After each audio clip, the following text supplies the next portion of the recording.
जैसा कि आप सबको पता है आज मैं यहाँ पे क्यों खड़ी हूँ स्टैंड अप कॉमेडी के लिए, तो लेट्स गो।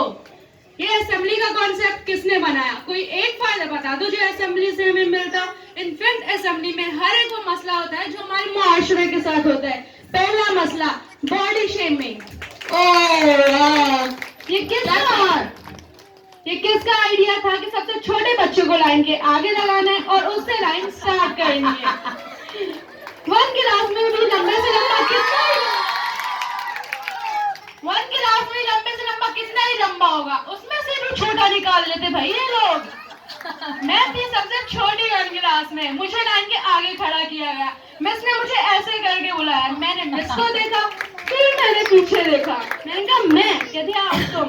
मैंने किरत पढ़ी स्लो स्लो स्लो, मेरे बैक ऑफ द माइंड चल रहा था जल्दी पढ़ो, मुझे तो ईशा के बराबर वाली सीट चाहिए।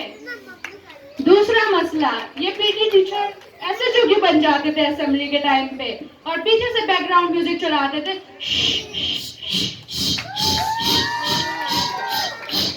मसला यहीं पे खत्म नहीं होता, खुद तो पीटी टीचर थे टकले और पत्थर के बाल मुंडवाया करते थे। बालों को देख के उन्हें पता नहीं क्या ही जज्बात हो जाते थे। तीसरा मसला, ये जो कहीं से भी बुक में नहीं है, ये ना पाकिस्तान में कहीं पे भी नहीं है, ना किसी मूवी में। ये क्या है? मिस में आई गो टू वॉशरूम। बिल्कुल सही, वेरी नाइस। कभी अम्मी को कहा अम्मी 10 रुपए दे दो। कुछ बच्चे करते हैं ऐसे, तो कुछ बच्चे ऐसे हमें करते हैं, धमकियां देते हैं, ऑप्शन देते। जाने दे रहे यही कर दूं। एक बच्चे को आ रही है नींद, कहते हैं मिस माई गुड, यहीं से निकल जाओगी क्या? अब आते हैं, ये तो हमारे स्कूल के रूल्स रेगुलेशन की हो गई बात। अब हम आते हैं अपने वैन के रूल्स पे। हमारे वैन का रूल है कि पॉसिबल ही नहीं कि कोई नया बच्चा एडजस्ट हो जाए। अगर वो एडजस्ट होता है तो या तो उसका वेलकम पानी से होता है और या तो उसका वेलकम ग्लिटर से होता है।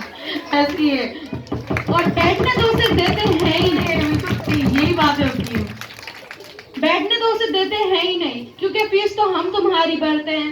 अब बारी आती है वैन वाले अंकल की। जो सफाई का ठेका है वो तो हमने लिया है, शीशे पे उनके डालते हैं पानी और फिर उसके बाद मजे की बात कि वहां पे वाइपर ही नहीं है ताकि हम साफ कर सके।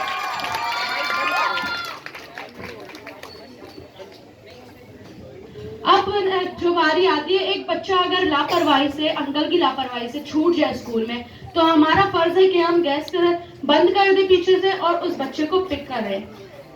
अब हम आते हैं कि हमारे बाहर वाले लोग को क्या आवाज सुनने के लिए मिलती है। बाहर वाले लोग को ये आवाज सुनने के लिए मिलती है, अंकल आपका टायर घूम रहा है, ओए टकले, ओए कालू। और वैन के अंदर से तो अजीब और गरीब आवाजें आती है। फॉर एग्जाम्पल, ले लो पुदीना। आउच, कैमरा बंद करो।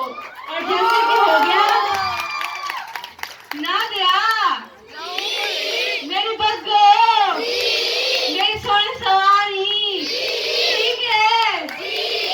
इस टाइप की आवाजें आती है हमारी वैन के अंदर से, और ये हमारे एक दिन का नहीं, हर रोज का है। और हम लकी है कि हम इस वैन में आए और एंजॉय कर पाए। ये थी हमारी वैन की छोटी सी कहानी। Thank you so much for listening me और कंसंट्रेट करने के लिए और एंजॉय करने के लिए।